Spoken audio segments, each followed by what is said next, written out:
Okay, so like this chapter's kind of funny because they're asking, okay, so like what's going? Oh, sorry about that.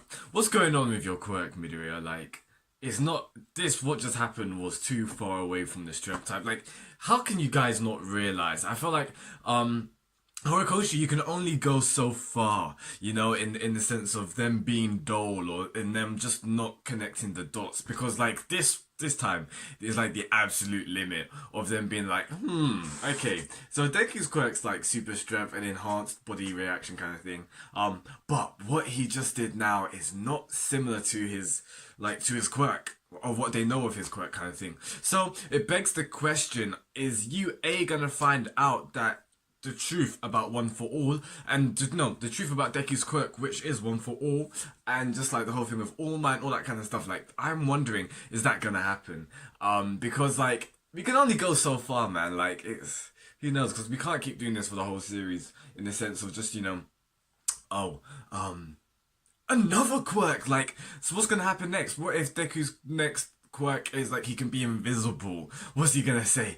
Oh, this is the true nature of my quirk. I just haven't realized it. It's just materialized in a different form. I'm like, get out of here. Like, it's not gonna happen, you know? Like, so, I think it's gonna be really cool because a lot of series have there's always this trope in series and it's always either like they hide it or like everyone is just oblivious to it, you know?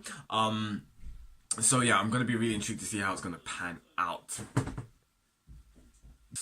Sorry about that, guys. Just had to, duty calls. I check it now. I just got interrupted. But yeah, as I was saying, we're gonna have to do that because like every trope in a lot of series, they always have that kind of dilemma.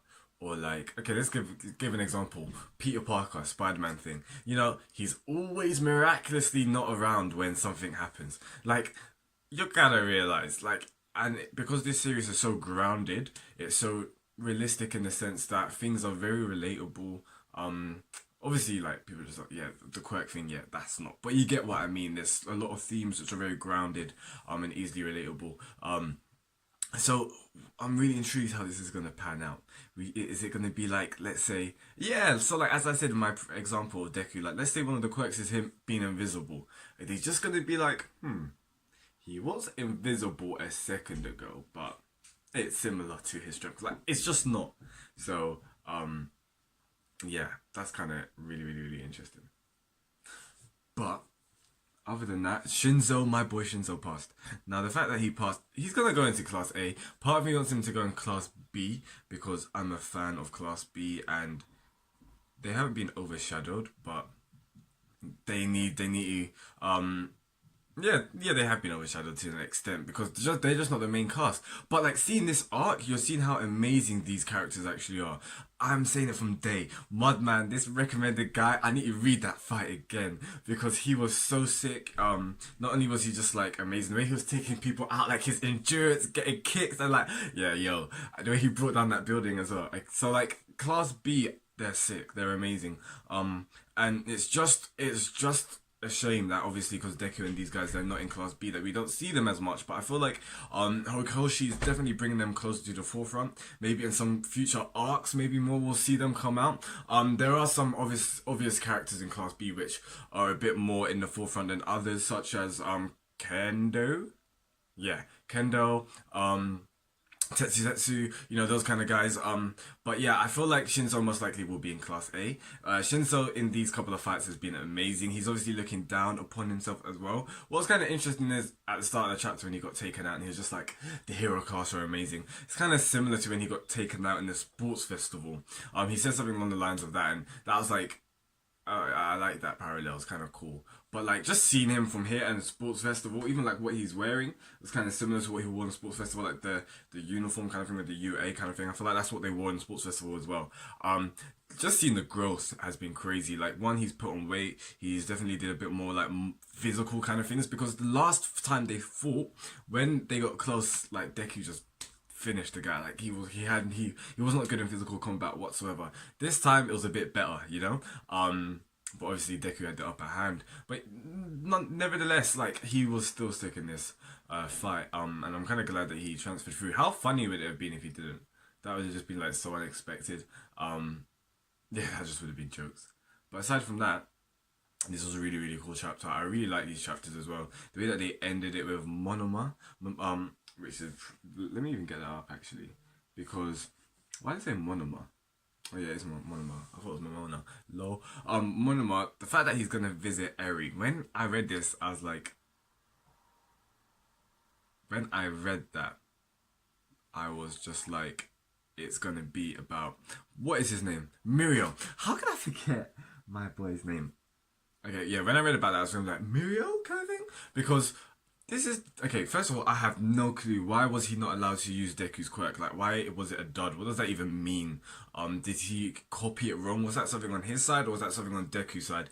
If it was something on Deku's side, maybe it was the fact that, actually no, I just feel like the reason why he couldn't copy it is because it's not like a conventional quirk like others, like every other quirk. Maybe that's just the reason. Because even the way that, you know, you inherit it and that kind of stuff like that, like, yeah. So maybe that's why it couldn't be copied, or the reason it couldn't be copied was because there's just so many underlying quirks to it, in the sense that it's always stockpiling and combining, and it's like reaching the point of I always forget it. But you know, like that's what I mean. Like, so maybe it's something like that. But if it is, then him trying to copy Eri's quirk, I feel like that would be so dangerous. And this is the thing, this is why I feel like Monoma is so underrated. The fact that he copies people's quirks and he uses it like in that time. Because once, I swear he copied Bakugo's quirk, like he's using it in real time. These guys have been training with it. This guy activates it. Obviously, like he's not an expert kind of thing. Like he won't probably be in the level of the people who it's actually their quirk. But like this guy uses it. I remember in a sports festival, like he was using Bakugo's kind of thing. Like this guy's amazing in the sense that he can adapt and basically use these people's quirks. So he's probably gonna copy Eri's quirk and maybe reverse some things. And if it is, like, Mirio, come on, like, we gotta get him back. How cool would that have been? Like, if he can actually revert it back so that Mirio's quirk becomes, because, oh man, that arc, like, hands down top arcs of this series so far because of the stakes. But the thing is, like, if Mirio's quirk does get reversed, is that gonna nullify everything? Personally, I don't think so, because like Night Eye died, like a lot of things happened in that arc. So even if he does get his quirk back, I feel like Horikoshi has to give it back. Like the fans are asking, kind of thing. But yeah, it's really cool. I love it when Horikoshi does these kind of chapters, because at first you think, yeah, it's gonna be something calm, like chill down. It's gonna be like an ending of an arc, and then like he just ends on the end of the chapter like this. Pardon me.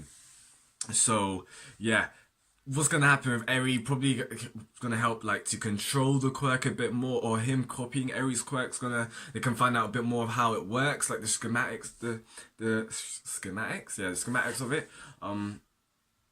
But yeah, this chapter was really cool. I liked how just coming to a close. I know some of you guys are probably happy, like finally this arc's gone. Listen, I was a fanboy from this arc. This is like the provisional license exam all over again. You people hated that arc and you're hating this one as well, kind of thing. But I feel like it's just in contrast and comparison to the arcs which just went, because like Overhaul and these kind of arcs, like the All Might versus All For One, like they were mad, so of course like the arc's not gonna be as high like the next one, kind of thing. But yeah, that's enough from me, because this chapter's pretty much done. So if you like anything to say, please drop a like in the comments. Please drop a like below. What are your thoughts? Please tell me in the comments below. Yeah, what do you think is gonna happen next week? Like with the whole Area Monoma thing, the whole fact that he couldn't copy Deku's quirk. What does that even mean? We got a little bit more interaction, like Deku and Uraraka, the whole shipping thing. Yeah, I'm loving it. It's kind of cute. It's sweet. And it's like not too forced in the sense, like it's not in your face too much, kind of thing, which is really cool. So like it's really organic the way that Horikoshi's just carving that out. And yeah, Uraraka's grown, like the way that she jumped into the fray. But what is interesting is she did it in the start of this series as well. You know, when Deku did the Detroit Smash, was it? And like he was just falling, and then Uraraka just comes and just like slaps him, like to save him, obviously, kind of thing. So yeah, it's really cool. Like Uraraka's being a hero just as usual. And it was like some chapters ago when she said like she wants to be a hero that saves heroes, kind of thing, which was really, really cool. It was a nice touch. So yeah, guys, enough from me. Peace out. Shinigami Sam. Goodbye.